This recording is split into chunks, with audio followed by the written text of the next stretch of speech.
तो देखो अब आगे इसमें क्या सीखना है हमें। कार्बन और उसके यौगिक चल रहा है ये। तो कार्बन उसके यौगिक में आगे क्या समझना है, जो मैंने लिखा है ऊपर वो समझना है। क्या लिखा है ये? कार्बन की सर्वतोमुखी प्रकृति। अब कुछ नहीं समझ में आ रहा है क्या मतलब है सर्वतोमुखी। ठीक है, तो क्या मतलब, हाँ, सर्वतोमुखी का क्या मतलब है कि इसको इंग्लिश में बोलते हैं वर्सेटाइल नेचर ऑफ कार्बन। क्या बोलते हैं? Versatile nature. तो क्या मतलब होता है ये सर्वतोमुखी वर्सेटाइल नेचर का? मैं बताता हूँ। देखो जैसे कि मैं जो आपको पढ़ा रहा हूँ, तो मैं भी थोड़ा थोड़ा वर्सेटाइल टीचर हूँ। पता है कैसे? क्योंकि देखो मैं आपको साइंस भी पढ़ा रहा हूँ, मतलब केमिस्ट्री भी पढ़ा रहा हूँ, फिजिक्स भी पढ़ा रहा हूँ, मैथ्स भी पढ़ा रहा हूँ। ठीक है, थोड़ा बहुत कभी बायो भी पढ़ा है, मतलब थोड़ा बहुत, ज़्यादा नहीं पढ़ा, लेकिन इतना भी वर्सेटाइल नहीं हूँ। इंग्लिश भी पढ़ा लेता हूँ थोड़ा बहुत। ठीक है, अगर मान लो एक ऐसा टीचर आ जाए और भी सब्जेक्ट पढ़ा सके, इंग्लिश एसएसटी भी पढ़ा दे, इंग्लिश भी पढ़ा दे, तो मुझसे भी ज़्यादा वर्सेटाइल हो जाएगा। मतलब जिसमें हर एक तरीके के गुण हो उसको वर्सेटाइल कहते हैं। समझ पा रहे हो मेरी बात को? ठीक है, सर्वतोमुखी मतलब, अब पता नहीं, सर्वतोमुखी, सर्व मतलब सारा, तोमुखी मतलब सारे मुंह, सर्वतोमुखी मतलब सारे मुंह। ठीक है, जो भी मतलब हो आप मतलब समझ गए। ठीक है, तो कार्बन की हमें यही प्रकृति, यही नेचर हमें समझना है इस वाले टॉपिक में। ठीक है, इंपॉर्टेंट है, आने के चांसेस बहुत ज़्यादा हैं। ठीक है, तो दो प्रॉपर्टी हैं इसमें कार्बन की। स्टार्टिंग इसमें अगर जैसे ये आ जाए तो थोड़ा वो दोनों गुण लिखने से पहले थोड़ा बहुत लिख देना। हम अब तक हम जानते हैं कि कार्बन के सबसे ज़्यादा यौगिक कार्बन के पाए जाते हैं। तो कार्बन के यौगिक अलग अलग गुण वाले यौगिक मिलते हैं कार्बन के। और कार्बन के जो बस इतना ही है। ठीक है, बता देना। तो कुल मिला के ये बताना है कि कार्बन के बहुत सारे यौगिक पाए जाते हैं और जिनके गुण भी अलग अलग होते हैं। समझ गए? तो सबसे पहला जो इसमें लिखोगे, पहली जो प्रॉपर्टी है, इसको चाहो तो आप हेडिंग बना लेना। इसको बोलते हैं कैटेनेशन। कैटेनेशन को श्रृंखलन, ये वर्ड आपसे पूछा भी जा सकता है, श्रृंखलन का क्या मतलब है।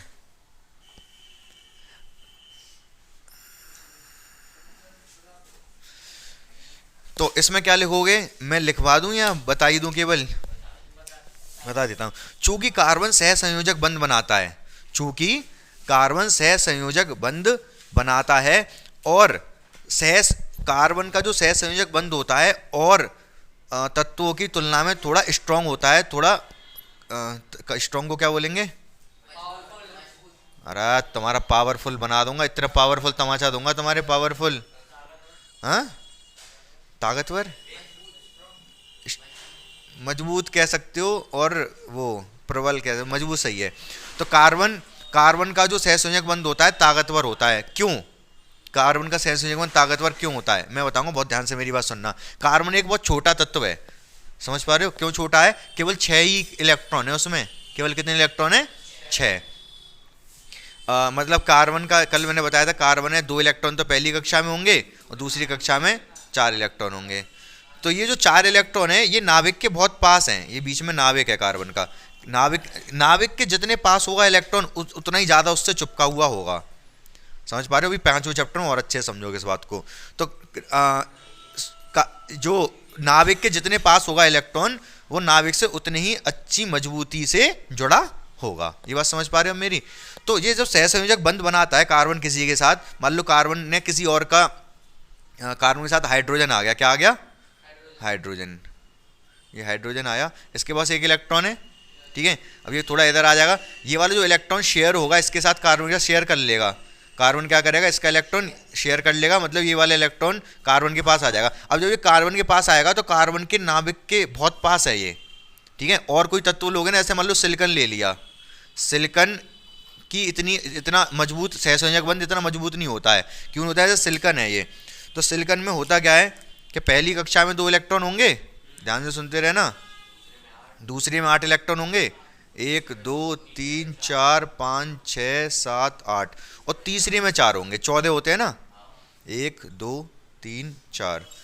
अब ये होता है इस पर धनात्मक आवेश। कैसा होता है? धनात्मक। अब इसके पास अगर हाइड्रोजन आया तो हाइड्रोजन का इलेक्ट्रॉन भी आएगा। ये इससे देखो नाभिक कितना दूर है, इस वाले इलेक्ट्रॉन से नाभिक कितना दूर है, तो इतनी मजबूती से नहीं जुड़ा है इससे। ये वाला हाइड्रोजन इतनी मजबूती, लेकिन जो ये कार्बन का जो नाभिक है, इससे हाइड्रोजन का इलेक्ट्रॉन बहुत अच्छी मजबूती के साथ जुड़ा हुआ है। समझ पा रहे हो मेरी बात को? तुम इंदा लेट क्यों आए हो? हैं? जानते नहीं हो तुम मुझे? नाम जानते हो मेरा?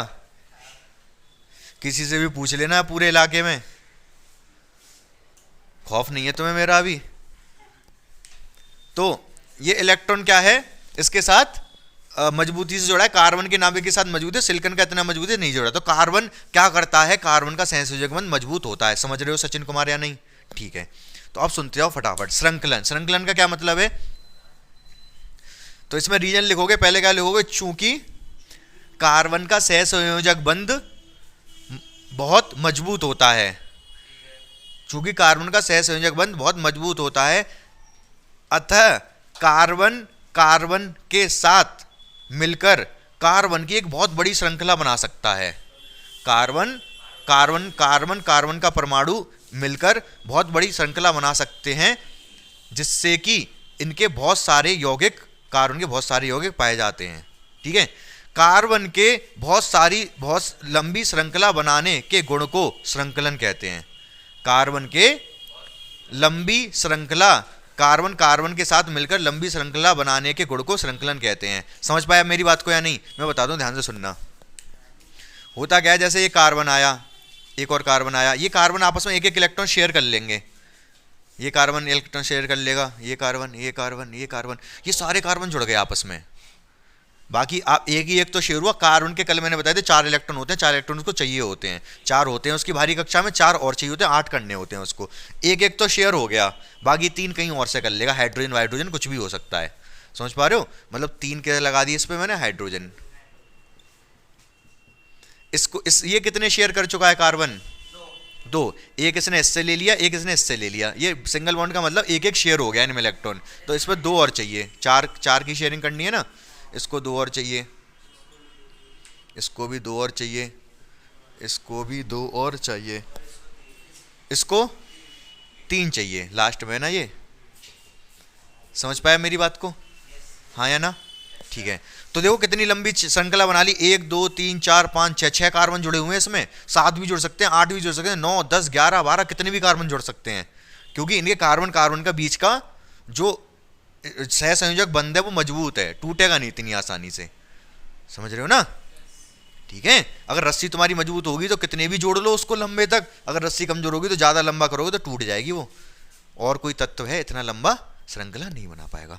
तो इसी चीज़ को श्रृंखलन कहते हैं। किस? हाँ, कार्बन कार्बन के बीच का बंध ज़्यादा स्ट्रॉन्ग है। कार्बन कार्बन का हाइड्रोजन के साथ सहसंयोजक बंध सबसे ज़्यादा कार्बन का स्ट्रॉन्ग होता है।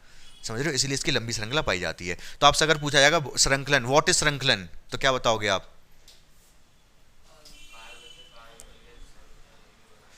हाँ, वो बता सकते हो, कार्बन कार्बन तथा अन्य तत्वों के साथ मिलकर एक लंबी श्रृंखला बना सकता है। कार्बन के इस गुण को श्रृंखलन कहा जाता है। ऐसा इसलिए होता है चूंकि कार्बन का सहसंयोजक बंध बहुत मजबूत होता है। सहसंयोजक बंधी तो यार ये कल मैंने बताया नहीं था, तुम कैसी बात कर रहे हो अब? कल आए थे तुम? हैं? एक तो तुम कल आए नहीं थे, अब ये और कह रहे हो कि ये सहसंयोजक बंध क्या होता है। तुम्हें शर्म नहीं आ रही थोड़ी सी? तुम्हें पढ़ के पहले पूछना चाहिए था, पहले देख के आना चाहिए था। नाम बताऊं तुम्हारा? किसके बारे में बात कर रहा हूं मैं वीडियो में? पढ़ के नहीं आ सकते थे घर से? वीडियो भी तो शेयर कर दी थी मैंने कल वाली। हाँ हाँ, तो रात को कर दी ना।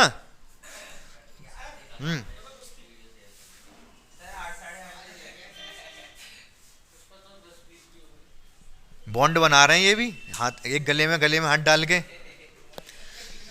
समझ रहे हो मेरी बात को? ठीक है, श्रृंखलन लिख लोगे, कोई दिक्कत परेशानी समस्या नहीं है। ठीक है, ठीक है, तो श्रृंखलन आप समझ गए। अब इसमें आप लिखोगे, जब इसी गुण में लिख देना, और कार्बन कार्बन के साथ एकल बंध, द्विबंध और त्रिबंध के साथ जुड़ सकता है। कार्बन कार्बन के साथ एकल बंध, द्विबंध और त्रिबंध के साथ जुड़ सकता है। एकल बंध, द्विबंध, त्रिबंध का क्या मतलब है? जैसे यहाँ पर तो सब एकल बंध थे, कार्बन कार्बन के बीच दो बंद भी, डबल बॉन्ड भी लग सकता है, इसको बोलते हैं डबल बॉन्ड। अगर दो इलेक्ट्रॉन शेयर हो चुके हैं इनमें, दो इलेक्ट्रॉन शेयर, टोटल 4 चाहिए, 2 ले लेगा हाइड्रोजन से या किसी से भी, तो 4 शेयर हो गए, 1 2 3 4, ये भी 2 ले लेगा किसी से, हाइड्रोजन से ले लिया मान लो, तो ये हो गया डबल बॉन्ड इनके बीच में। ट्रिपल बॉन्ड भी लग सकता है, अरे तीन इलेक्ट्रॉन तो शेयर हो गए, 3 शेयर कर चुके हैं ये, इसको एक और चाहिए बस, ठीक है। ये कार्बन कार्बन के बीच होगा त्रिबंध, ट्रिपल बॉन्ड। समझ गए मेरी बात को? जब कार्बन कार्बन के बीच सिंगल बॉन्ड होता है तो उसको बोलते हैं संतृप्त। क्या बोलते हैं? अब संतृप्त कैसे लिखेंगे? अरे यार संतृप्त दिखाओ जल्दी, कहाँ लिख रहा है? संतृप्त, इसको बोलते हैं इंग्लिश में सैचुरेटेड, सैचुरेटेड, ठीक है। संतृप्त है मतलब इसको किसी की आवश्यकता नहीं है, ठीक है। मतलब सारे इसके पास सिंगल बॉन्ड ही हैं। और ये दोनों जो डबल बॉन्ड और ट्रिपल बॉन्ड वाले होते हैं इनको बोलते हैं असंतृप्त। असंतृप्त है, इनको किसी चीज की आवश्यकता है। समझ गए मेरी बात को? बोलो हाँ या ना। किससे बताऊंगा अभी? ये किसी से अभिक्रिया कर लेंगे, ये अभिक्रिया भी ये भी करेगा, लेकिन वो ये बहुत जल्दी अभिक्रिया, ज़्यादा अभिक्रियाशील होंगे, ये कम अभिक्रियाशील होगा। क्यों? क्योंकि इस पर तो सिंगल बॉन्ड है, एक इलेक्ट्रॉन की हो रहा है। ये किसी से अभिक्रिया करके, अभी जैसे क्लोरीन से अभिक्रिया करवा दो, क्लोरीन चिपक जाएगा, सिंगल बॉन्ड होगा, बस हम समझेंगे उसको भी, रासायनिक गुणधर्म में समझेंगे, ठीक है। फिलहाल इतना समझो, अगर सिंगल बॉन्ड है तो संतृप्त, और अगर डबल और ट्रिपल बॉन्ड है तो असंतृप्त। बात समझ में आ गई? तो जो हम सर्वमुखी गुणधर्म पढ़ रहे हैं उसमें हमने श्रृंखलन पढ़ा। पहला गुण क्या पढ़ा? श्रृंखलन। श्रृंखलन में हमने ये देखा कि कार्बन कार्बन बहुत सारी लंबी श्रृंखला बना सकते हैं, ठीक है, इसको श्रृंखलन कहते हैं। और दूसरा, इसमें संतृप्त भी होते हैं, असंतृप्त भी होते हैं। संतृप्त जिसमें केवल सिंगल बॉन्ड है, असंतृप्त जिसमें डबल और ट्रिपल बॉन्ड है। इतनी बात समझ में आ गई? कोई दिक्कत परेशानी? पहला गुण से सर्वमुखी प्रकृति का पहला गुण समझ में आ गया। एक और है, जल्दी से इसको देखो फिर मैं बताता हूँ। अब बच्चों देखो, ये आपको जो डबल बॉन्ड ट्रिपल बॉन्ड का चक्कर समझ में थोड़ा कम आ रहा होगा, मैं समझा देता हूँ क्या है। डबल बॉन्ड समझा दो, ये वाला इसको समझाता हूँ, ये क्या है। ये कार्बन कार्बन, 2 कार्बन, ठीक है। इसकी भारी कक्षा में, कार्बन की भारी कक्षा में कितने इलेक्ट्रॉन होते हैं? 4। ये 2 इधर बना दिए, एक इधर बना दिया, एक इधर बना दिया, ये 2 इधर बना दिए, एक इधर बना दिया, एक इधर बना दिया। कोई दिक्कत परेशानी समस्या नहीं होनी चाहिए। अब देखो होगा क्या, बाकी 2 हाइड्रोजन और लूंगा मैं यहाँ पर। एक हाइड्रोजन ये ले लिया, इसका डॉट बना दे रहा हूँ। हाइड्रोजन पे एक ही इलेक्ट्रॉन होता है, देखो ध्यान से देखना। कार्बन को चाहिए 4 इलेक्ट्रॉन, 4 तो होते ही हैं इसके, इस वाले कार्बन के 4 नहीं 6 होते हैं, भारी कक्षा में 4 होते हैं, ठीक है, भारी कक्षा में 4 होते हैं। 2 ये इस वाले कार्बन के, 2 ये रहे, 2 ये रहे, इसको 4 चाहिए। 2 यहाँ से लेगा इस वाले कार्बन से, ठीक है, और 2 एक इसका हाइड्रोजन के ले लेगा। थोड़े इधर पास कर दे रहा हूँ इसके, तो ये वाले कार्बन के पास 8 हो गए कि नहीं हो गए भारी कक्षा में, ठीक है। 8 हो गए, 4 और 2 ये, ठीक है। ऐसे इसके थोड़े पास कर लो। इस वाले कार्बन के भी 8 हो गए, बोलो हाँ या ना। हाइड्रोजन को 2 करने हैं, एक है होता है भारी कक्षा में, 2 करेगा वो। ये हाइड्रोजन के 2 हो गए, ये हाइड्रोजन के 2 हो गए। अब देख पा रहे होगे कार्बन कार्बन के बीच में कितने इलेक्ट्रॉन की शेयरिंग हुई है? 2 की। ये 2 की हुई है, ये 2 इसने इसको दे दिए और इसने इसके ये वाले 2 ले लिए, तो डबल बॉन्ड लग जाएगा बीच में। हाइड्रोजन के साथ तो एक की शेयरिंग हुई है, तो सिंगल बॉन्ड लगेगा। समझ पाया मेरी बात को? बोलो हाँ या ना, ठीक है। हाँ, ट्रिपल बॉन्ड का बता दे रहा हूँ। ट्रिपल बॉन्ड का भी ऐसे ही है।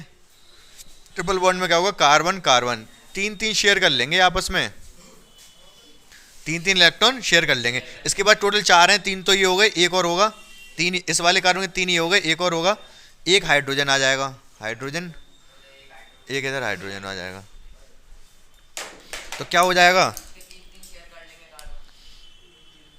इस वाले कार्बन को 8 करने हैं, 3 ये ले लिए, एक इधर हाइड्रोजन से ले लिया, हो गए इस वाले कार्बन के 8, 6 और 2 8 थे इसके 4 ही, लेकिन इसने 8 कर लिया। ऐसे ये वाला कार्बन 8 कर लेगा अपने, हाइड्रोजन ये वाला शेयर कर लेगा, ये वाला शेयर कर लेगा। तो आप देख पा रहे हो कि कार्बन कार्बन बीच में ट्रिपल बॉन्ड 3 का शेयर हुआ है तो ट्रिपल बॉन्ड लगेगा। हाइड्रोजन कार्बन बीच में एक एक का शेयर हुआ है तो एक सिंगल बॉन्ड लगेगा। यहाँ पर भी सिंगल बॉन्ड लगेगा। समझ पाए आप? बोलो हाँ या ना। डबल ट्रिपल बॉन्ड क्लियर है बिल्कुल, कोई दिक्कत परेशानी समस्या नहीं है, ठीक है। इसके बाद बच्चों एक चीज और समझो पहले, अभी जैसे मैंने लिखे थे कुछ लिखे थे ना, जैसे एक कार्बन है, एक ये कार्बन हो गया, ठीक है। बहुत ध्यान से मेरी बात सुनते रहना। मान लो एक और कार्बन ले लिया, 3 कार्बन ले लिए, इस पर कितने हाइड्रोजन लगाने पड़ेंगे? 3, क्योंकि एक की शेयरिंग हो चुकी है, 3 की और करनी पड़ेगी। हाइड्रोजन हाइड्रोजन हाइड्रोजन, इस पर कितने चाहिए? 2 की शेयरिंग हो चुकी है, एक इधर से एक इधर से, जिस पर 2 चाहिए होंगे, इसको 3 चाहिए होंगे। इसको शॉर्ट में कैसे लिखते हैं? इस कार्बन पे 3 हाइड्रोजन चुपके हैं तो CH3, इस कार्बन पे 2 हाइड्रोजन चुपके हैं CH2, इस कार्बन पे 3, इसको बोलते हैं कंडेंस्ड स्ट्रक्चरल फॉर्मूला। क्या बोलते हैं? कंडेंस्ड स्ट्रक्चरल फॉर्मूला, ठीक है। नाम से को कोई दिक्कत नहीं, नाम से पूछेगा नहीं वो, बस इतना समझ लो कि इसको इस तरीके से भी लिखा जा सकता है। बोलो हाँ या ना। मतलब बीच में जो कार्बन होता है उस पर 2 लगाने पड़ेंगे और साइड साइड में जो कार्बन होता है उस पर 3-3 लगाने पड़ेंगे। बात समझ में आ गई आपको? बहुत ध्यान से मेरी बात सुनते रहना। मैं आपसे पूछना चाहूँगा, ये डबल बॉन्ड लग रहा है यहाँ पर, ये सिंगल लग रहा है, ये सिंगल लग रहा है, इस कार्बन पर कितने हाइड्रोजन लगेंगे? 2। जिससे पूछूंगा वो बताएगा। वरुण कुमार, इस वाले कार्बन में कितने हाइड्रोजन लगेंगे?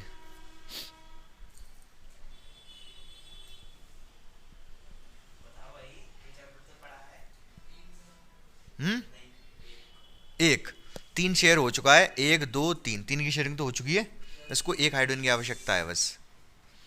इस वाले पे आ जाओ, इसको कितने चाहिए? एक इधर 2 शेयर हो चुके हैं, 2 चाहिए। इस पे आ जाओ, इस पे केवल 1 ही इलेक्ट्रॉन शेयर हुआ है अभी तक तो उसको 3 चाहिए, 4 चाहिए टोटल, उसको 4 की शेयरिंग करनी है, 4 इलेक्ट्रॉन चाहिए उसको, 4 के बिना पेट नहीं भरता कार्बन का। आ रही बात समझ या नहीं? हाइड्रोजन का हाइड्रोजन को 1 शेयर करना है, 1 इलेक्ट्रॉन चाहिए उसको, ठीक है। हाइड्रोजन का तो एक ही होता है। समझ गए नहीं समझ गए मेरी बात को? तो कंडेंस्ड स्ट्रक्चरल फॉर्मूला समझ में आ गया आपको? कोई दिक्कत? अब जो दूसरी इसमें जो प्रॉपर्टी है कार्बन की, वो क्या प्रॉपर्टी है?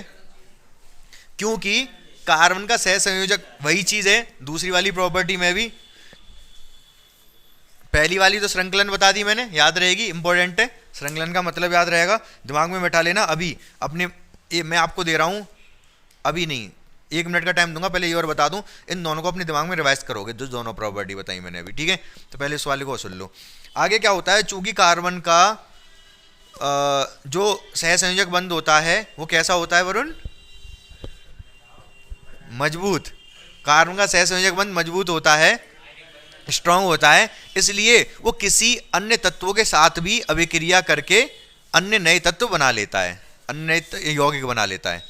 क्यों? दोबारा बोल रहा हूं मैं, चूंकि कार्बन का सहसंयोजक बंध स्ट्रांग होता है, मजबूत होता है, तो वह अन्य तत्वों के साथ अभिक्रिया करके काफी अन्य नए यौगिक भी बना सकता है, ठीक है। अब जो अन्य जो यौगिक तत्व मिलेंगे उसी के अकॉर्डिंग उसके गुण हो जाएंगे। जैसे एग्जांपल के साथ समझाऊंगा मैं इस चीज को।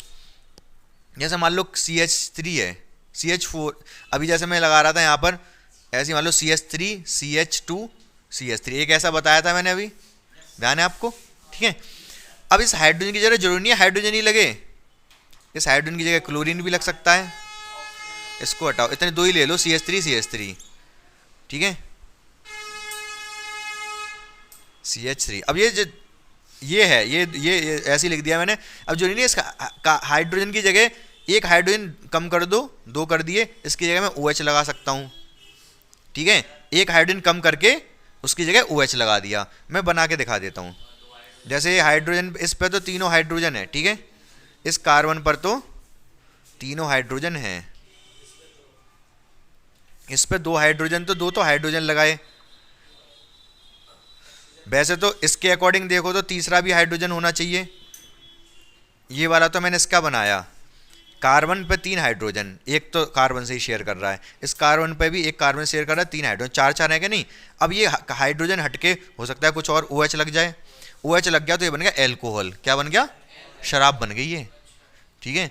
एथिल एल्कोहल शराब का फॉर्मूला होता है। इसकी जगह हो सकता है क्लोरीन लग जाए, ठीक है। हम्म। ओ केवल ओ, केवल ओ कैसे लगा दोगे भाई? सीओ, सीओ लगता है वो कीटोन बनेगा, भी बताऊंगा। क्या लग सकता है? सीएल लग सकता है, बीआर लग सकता है, ठीक है। अब जैसे जैसे केवल CH4 है, CH4 क्या होता है भाई? सी पे 4 हाइड्रोजन, इसको मैथेन बोलते हैं। क्या बोलते हैं? मैथेन। इसमें भी कोई वही चीज बता रहा था, एक OH लगा के OH लग सकता है, ठीक है। OH की जगह Cl लग सकता है, ठीक है, कुछ भी लग सकते हैं। जब OH लग रहा है तो उसके गुण कुछ अलग होंगे, एल्कोहल जैसे गुण होंगे। जब Cl लग जाएगा तो क्लोरीन के जैसे गुण बन जाएंगे, Br लग जाएगा तो Br के जैसे गुण बन जाएंगे, और जब CHO लग जाएगा तो इसको बोलते हैं एल्डिहाइड, एल्डिहाइड के जैसे गुण हो जाएंगे। जब इसकी जगह लग जाएगा CHO, COOH, तो ये होता है कार्बोक्सिलिक अम्ल, तो इसके जैसे गुण हो जाएंगे इसके। समझ रहे हो ना? और सबके साथ ये क्या कर लेता है? बंध बना लेता है, एसिटिक अम्ल बन गया ये। तो कार्बन, ये कार्बन, तो कार्बन की वजह, इस कार्बन ने ऑक्सीजन के साथ बंध बनाया। फिर एक और देखेंगे इसका स्ट्रक्चर कैसा होता है। तो कार्बन ऑक्सीजन के साथ भी बंध बना रहा है यहाँ पर। उससे पहले मैंने Cl के साथ बनवाया, उससे पहले मैंने O के साथ बनवाया। तो ये अलग अलग तत्वों के साथ बंध बना के अलग अलग नए नए यौगिक बना सकता है। नए नए यौगिक बना सकता है तो नए नए गुण भी आएंगे। समझ पा रहे हो मेरी बात को? थोड़ा थोड़ा यही चीज़ इसमें लिखनी है। अब इसमें मैं आपको एक चीज़ बताना चाह रहा था। ये Cl लगा दिया था मैंने हाइड्रोजन की जगह, इस हाइड्रोजन की जगह भी Cl लगा सकता हूँ, इस हाइड्रोजन की जगह भी Cl लगा सकता हूँ। ये पता है क्या हो गया? एक C, एक H, 3 Cl, CH, Cl3, ठीक है। ये पता है क्या है? क्या है ये? इसको बोलते हैं क्लोरोफॉर्म। क्या बोलते हैं? क्लोरोफॉर्म। सुना है आपने क्या होता है? एक सेकंड दे रहा हूँ। तो क्या बन गया भाई साहब? ये क्लोरोफॉर्म। क्लोरोफॉर्म सुना है? जिसको सुंघा के पिक्चर में बेहोश कर देते हैं, ठीक है, तो वही बन गया ये। तो इसी तरीके के आपको अलग अलग तत्व सीखने हैं यहाँ पर। तो यहाँ पर इस वाले जो दूसरा गुण है इसमें, ये वाला समझ में आ गया आपको? क्या समझ में आ गया? नहीं, इसमें क्या लिखोगे? जो सर्वतोमुखी प्रकृति है, इसमें दूसरा वाला क्या लिखोगे? कि कार्बन, चूंकि वही चीज लिखनी है, चूंकि कार्बन का सहसंयोजक बंध मजबूत होता है, इसलिए वह अन्य तत्वों के साथ अभिक्रिया करके और अन्य नए यौगिक बना लेता है। पहले में तो श्रृंखलन, कार्बन की लंबी श्रृंखला। पहला मैंने क्या बताया? पहला इसमें कार्बन की लंबी श्रृंखला बना सकता है, उसको श्रृंखलन कहते हैं। कार्बन कार्बन के साथ जुड़ जाएगा, कार्बन कार्बन के साथ जुड़ जाएगा, तो लंबी श्रृंखला बना के श्रृंखलन। दूसरे में क्या? अन्य तत्वों के साथ भी जुड़ जाता है। दूसरे में क्या बताया? अन्य तत्वों के साथ भी जुड़ के नए नए यौगिक बना लेता है, और नए नए उनके गुण भी होते हैं। डिपेंड करेगा वो किसके साथ जुड़ रहा है। समझ पा रहे हो मेरी बात को? इतनी बात समझ में आई आपको? है? इसका कोई वैसे नाम नहीं है, बस ऐसी जो मैं बता रहा हूँ वही है। हाँ, लिख पाओगे कि नहीं लिख पाओगे? अब पेपर में आएगा तो। हाँ, पहला तो संकलन बताया, लिख ही लोगे, कोई दिक्कत नहीं है। दूसरा भी ये बता दो कि अन्य तत्वों के साथ जुड़कर नए यौगिक बना लेता है, उनके गुण भी उनके अनुसार होते हैं। ठीक है, क्लियर है? 100%? कोई दिक्कत परेशानी समस्या नहीं है? ठीक, आगे बढ़े फिर।